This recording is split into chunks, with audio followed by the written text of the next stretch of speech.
हं. नमस्कार. अगाथा ख्रिस्टीच्या जगात आपलं स्वागत आहे, जिथे रहस्य आणि मानवी स्वभाव नाही का एकत्र येतात. अगदी. आज आपण तिच्या एका सर्वात प्रसिद्ध आणि तितक्याच अस्वस्थ करणाऱ्या कादंबऱ्यांपैकी एक and then there were none हिच्या खोलात जाणार आहोत. आपल्याकडे अर्थातच कादंबरीतील काही अंश आणि तिचं विश्लेषण आहे. नक्कीच. आणि म्हणजे ही केवळ एक रहस्यमय खुनाची गोष्ट नाहीये खरं तर. 10 अनोळखी लोक एका वेगळ्या बेटावर येतात, हो. एका अज्ञात व्यक्तीच्या बोलावण्यावरून येतात आणि मग एका जुन्या बालगीतानुसार एकामागून एक मारले जातात. ही कल्पनाच मुळात हादरवणारी आहे. बरोबर. आणि आपल्या आजच्या चर्चेचा उद्देश फक्त घटनाक्रम सांगणं नाहीये, नाही. तर त्या कथेतील पात्रांची गुंतागुंत, अपराधीपणाची भावना, न्यायाची संकल्पना आणि क्रिस्टीने कसं काय रहस्य कथेचे सगळे नियम मोडले हे समजून घ्यायचं आहे. हो, ते महत्वाचं आहे. आपल्या श्रोत्यांच्या आधारे चला मग त्या बेटावरील भयान वास्तवात प्रवेश करूया. तर कथेची सुरुवात होते 10 वेगवेगळ्या पार्श्वभूमी असलेले लोक. ते डेव्हेन किनाऱ्याजवळच्या एका खाजगी म्हणजे अगदी दुर्गम बेटावर येतात. सोल्जर आयलंड असं त्याचं नाव.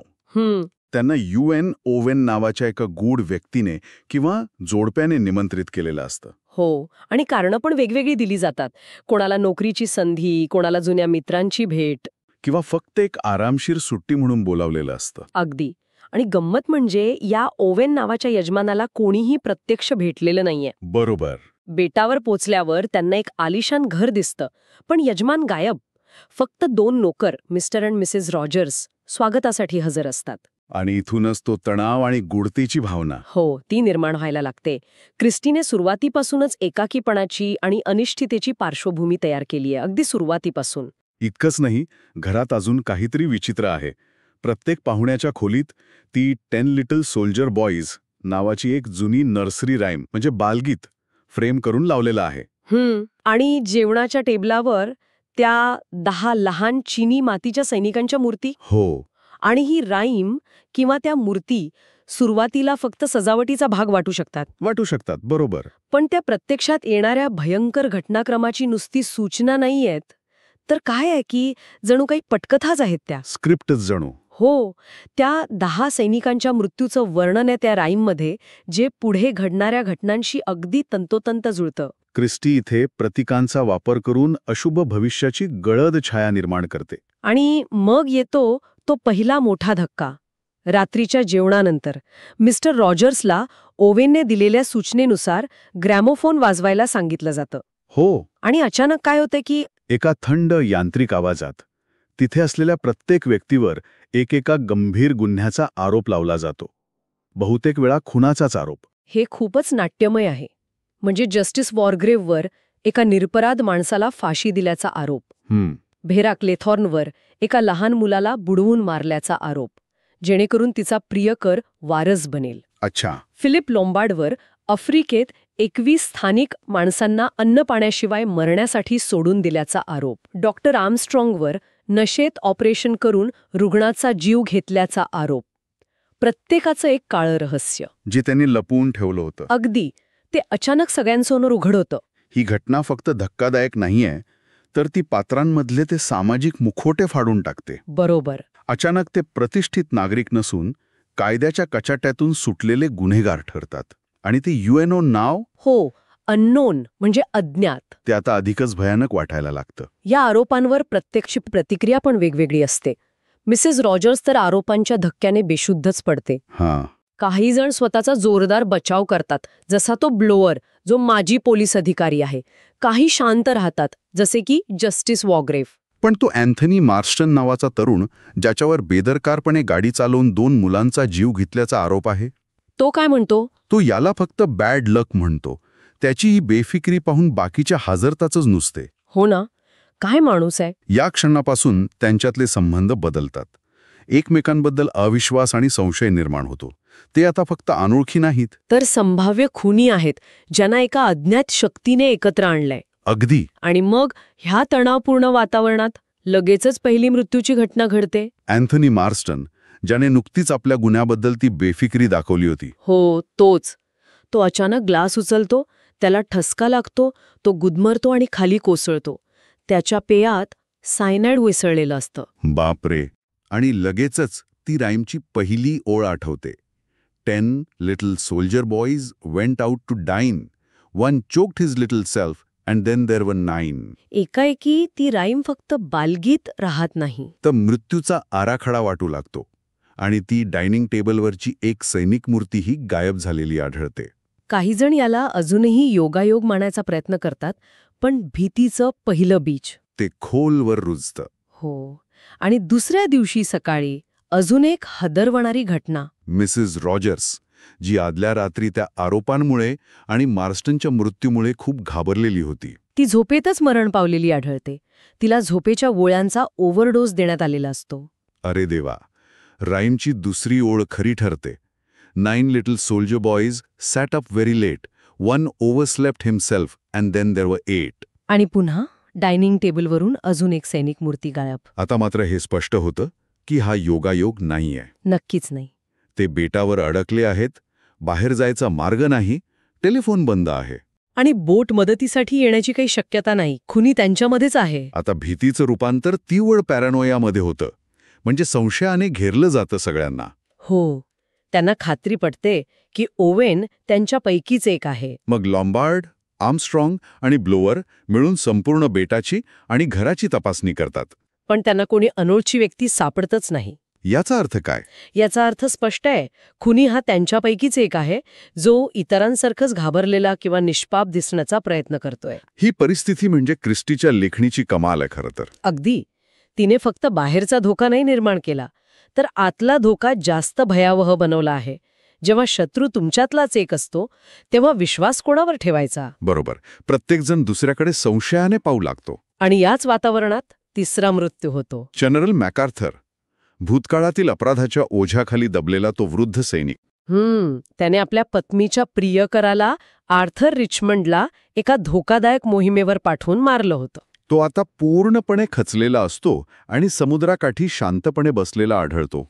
पण नंतर त्याचा मृत्यूदेह सापडतो. कसा? त्याच्या डोक्यावर मागून कशाने तरी जोरदार प्रहार केलेला असतो. राईमची तिसरी ओळ. 8 little soldier boys travelling in Devon. One said he'd stay there and then there were 7. पुन्हा एकदा राईम खरी ठरते. तिसरी सैनिक मूर्ती गायब. मॅकार्थरचं पात्र कसं अपराधीपणाच्या भावनेने खचून जातं आणि मृत्यूला जणू स्वीकारतं, हे क्रिस्टी खूप प्रभावीपणे दाखवते. या तिसऱ्या मृत्यूनंतर जस्टिस वॉरग्रेव्ह, जो निवृत्त न्यायाधीश आहे, हो, तो पुढाकार घेतो. तो परिस्थितीचा ताबा घेतो. सगळ्यांना एकत्र बोलवून तर्कशुद्ध पद्धतीने मांडणी करतो की हे योगायोग नाहीयेत. हा एका अज्ञात, हुशार आणि क्रूर व्यक्तीने रचलेला पद्धतशीर खुनाचा कट आहे आणि तो खुनी नक्कीच त्यांच्यापैकी एक आहे. वॉरग्रेव्हचं हे विश्लेषण एकाच वेळी आश्वासक पण आहे आणि भयावह पण. कसं काय? आश्वासक कारण कोणीतरी तर्क लावण्याचा प्रयत्न करतोय, पण भयावह कारण ते खुली त्यांच्यातच असल्याच्या निष्कर्षावर शिक्कामोर्तब करतं. बरोबर. इथून पुढे पात्रांचं मानसिक संतुलन आणखी ढासळायला लागतं. वेरा क्लेथॉनला सतत सिरिल हॅमिल्टन, ज्या मुलाला तिने बुडू दिलं होतं, त्याचा भास होऊ लागतो. आणि ती एमिली ब्रेंट, एक कर्मठ धार्मिक बाई. हो, ती या सगळ्याला देवाचा न्याय मानते. तिने स्वतः तिच्या गर्भवती नोकरदार मुलीला, बीट्रिस टेलरला, घराबाहेर काढलं होतं, ज्यामुळे त्या मुलीने आत्महत्या केली होती. अरे रे. ती स्वतःला इतरांपेक्षा नैतिकदृष्ट्या श्रेष्ठ समजते, पण तिचा तो ठामपणा पण आता भेसूर वाटायला लागतो. आणि मग चौथा बळी जातो, मिस्टर रॉजर्स, जो अजूनही बायकोच्या मृत्यूच्या धक्केतून सावरलेला नाही. तो सकाळी लाकडं तोडायला बाहेर जातो आणि तिथेच त्याच्या डोक्यात मागून कुऱ्हाडीचा घाव घालून त्याला मारलं जातं. राईमची ओळ. 7 little soldier boys chopping up sticks. One chopped himself in halves and then there were 6. खुन्याची क्रूरता आणि निर्दयता वाढतच चाललीये. हो, आणि प्रत्येक खुनानंतर ती राईम आणि गायब होणारी मूर्ती हे सतत आठवण करून देतं की ते एका ठरलेल्या मृत्यूच्या खेळाचे बळी आहेत. आता घरात फक्त 6 जण उरतात. एकमेकांवरचा संशय इतका वाढतो की ते एकत्र राहायचा निर्णय घेतात, म्हणजे कोणी एकटा पडणार नाही. पण त्याचा उपयोग होत नाही होत. कारण पुढचा मृत्यू दिवसाढवळं सगळ्यांच्या उपस्थितीत होतो, पण तरीही रहस्यमयरित्या. एमिली ब्रेंट, जी थोडी अस्वस्थ वाटत असल्याने डायनिंग रूममध्ये एकटीच थांबते. ती नंतर तिथे मृतावस्थेत आढळते. तिच्या मानेवर इंजेक्शनची खूण असते, जणू काही मधमाशी चावलीये. काय? आणि तिच्याजवळ एक मेलेली मधमाशी पण ठेवलेली असते. हो. राईमची ओळ. 6 little soldier boys playing with a hive. A bumblebee stung one and then there were 5. हे किती भयानक आणि थंड डोक्याने केलेलं कृत्य आहे. खुनी फक्त खून करत नाहीये. तर तो राईममधल्या तपशिलांचं अगदी नाट्यमय पालन करतोय. या घटनेनंतर उरलेले 5 जण पूर्णपणे हदरून जातात. आता कोणीही सुरक्षित नाही. आणि खुनी कितीही धाडसी पाऊल उचलू शकतो हे स्पष्ट होतं. वॉरग्रेव पुन्हा एकदा पुढाकार घेतो आणि एक थिअरी मांडतो. काय म्हणतो तो? तो म्हणतो की खुनी हा कोणीतरी नैतिकतेच्या विकृत कल्पनेने पछाडलेला आहे. तो अशा लोकांना शिक्षा देतोय ज्यांनी खून केले पण कायद्याच्या नजरेतून सुटले. ही एक प्रकारची दैवी किंवा अतिमानवी शिक्षा जी खुनी स्वतःच्या हाताने देतोय. अगदी. ही थिअरी काही प्रमाणात खरी असली तरी ती वॉरग्रेव स्वतः मांडतोय हे नंतर महत्वाचं ठरतं. हो, खरंय. त्याच रात्री बेटावर भयंकर वादळ सुरू होतं. पाऊस, विजांचा कडकडाट, सोसाट्याचा वारा. ते नैसर्गिक वातावरण त्यांच्या मानसिक भीतीला अजून गडद करतं. घरातले दिवे जातात, अंधार पसरतो. आणि जेव्हा दिवे परत येतात तेव्हा एक धक्कादायक दृश्य दिसतं. काय? जस्टिस वॉरग्रेव्ह त्याच्या खुर्चीत निपचित पडलेला असतो. त्याच्या कपाळावर गोळी लागल्याची खूण. अरे देवा. आणि सगळ्यात विचित्र म्हणजे त्याने न्यायाधीशासारखा पोशाख घातलेला असतो. डोक्यावर लोकरीचा विग आणि अंगावर लाल रंगाचा बाथरोब. हे दृश्य इतकं नाट्यमय आणि अवास्तव आहे की ते खुण्याच्या विकृत विनोदी बुद्धीची आणि त्याच्या धाडसाची कल्पना देतं. राईमची ओळ. 5 little soldier boys going in for law. One got in chancery and then there were 4. Got in chancery म्हणजे कायद्याच्या कचाट्यात सापडणे. आणि इथे न्यायाधीशालाच मारून ती ओळ पूर्ण केली जाते. वॉरग्रेव्ह जो तर्काचा आवाज वाटत होता तोच आता गेल्याने उरलेले 4 जण वेरा, लॉम्बार्ड, आर्मस्ट्रॉंग, ब्लोअर पूर्णपणे सैरभैर होतात. आता संशय आणि भीती अगदी शिगेला पोचते. ते एकमेकांवर उघडपणे आरोप करायला लागतात. रात्री डॉक्टर आर्मस्ट्रॉंग अचानक घरातून गायब होतो. इतरांना वाटतं की तोच खुनी आहे आणि आता तो लपून हल्ला करेल. ते रात्रभर भीतीच्या छायेत काढतात. पण सकाळी आर्मस्ट्रॉंगचा मृतदेह समुद्राच्या लाटांनी किनाऱ्यावर आणलेला दिसतो. तो बुडून मेला होता. राईमची ओळ. 4 little soldier boys going out to sea. A red herring swallowed one and then there were 3. Red herring म्हणजे चुकीचा सुगावा. आर्मस्ट्रॉंगचं गायब होणं आणि मग त्याचा मृतदेह सापडणं हे इतरांना दिशाभूल करण्यासाठीच होतं. तो खुनी नव्हता. हे कळल्यावर उरलेले तिघे वेरा, लॉम्बार्ड आणि ब्लोअर आणखी घाबरतात. ते घराबाहेर राहायचा निर्णय घेतात जिथे लपायला जागा नाही. पण खुनी अजूनही त्यांच्यावर पाठ ठेवून असतो. अचानक घराच्या टेरेसवरून जिथे वेरा आणि लॉम्बार्ड असतात तिथे खाली असलेल्या ब्लोअरच्या डोक्यावर अस्वलाच्या आकाराचं एक मोठं संगमरवरी घड्याळ पडतं. आणि त्याचा जागीच मृत्यू होतो. ब्लोअर जो माजी पोलीस निरीक्षक होता आणि त्याने खोट्या साक्षीने एका निरपराध माणसाला तुरुंगात पाठवलं होतं. त्याला अशा प्रकारे मारलं जातं. राईमची ओळ. 3 little soldier boys walking in the zoo. A big bear hugged one and then there were 2. आता फक्त दोघेच उरतात, वेरा क्लेथॉन आणि फिलिप लॉम्बार्ड. आता परिस्थिती अगदी टोकाला पोचली आहे. बेटावर फक्त दोघे. आणि दोघांनाही खात्री आहे की समोरचाच खुनी आहे. लॉम्बार्डकडे अजूनही त्याची रिव्हॉल्वर असते जी त्याला घरात सापडलेली असते. त्यांच्यात एक तीव्र मानसिक आणि शारीरिक संघर्ष होतो. लॉम्बार्ड वेरावर संशय घेतो तर वेरा पूर्णपणे भयभीत झालेली असते. तिला खात्री पडते की लॉम्बार्डच ओवेन आहे. एका क्षणी संधी साधून वेरा लॉम्बार्डच्याच रिव्हॉल्वरने त्याला गोळी घालून ठार करते. राईमची ओळ. 2 little soldier boys sitting in the sun. One got frizzled up and then there was 1. वेरा आता बेटावर एकटीच उरते. तिला वाटतं की ती वाचली, तिने खुन्याला मारलं, पण विजयाची भावना क्षणिक ठरते. तिचं मानसिक संतुलन पूर्णपणे ढासळलेलं असतं. भूतकाळातील अपराधीपणाची भावना, सिरिलचं बुडणं, ह्युगोचा तिच्यावरचा राग तिला घेरून टाकते. ती थकलेल्या अवस्थेत तिच्या खोलीत परत जाते आणि तिथे तिला एक धक्कादायक दृश्य दिसतं. काय असतं तिथे? छताला एक फास आधीच तयार करून लटकवलेला असतो आणि खाली एक खुर्ची ठेवलेली असते.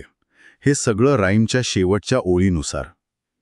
तिच्या मनात सिरिल आणि ह्युगोच्या आठवणी थैमान घालतात. अपराधीपणाच्या असह्य ओझ्याखाली आणि मानसिक विभ्रमावस्थेत ती त्या खुर्चीवर चढते आणि स्वतःला गळफास लावून घेते. राईमची शेवटची ओळ खरी ठरते.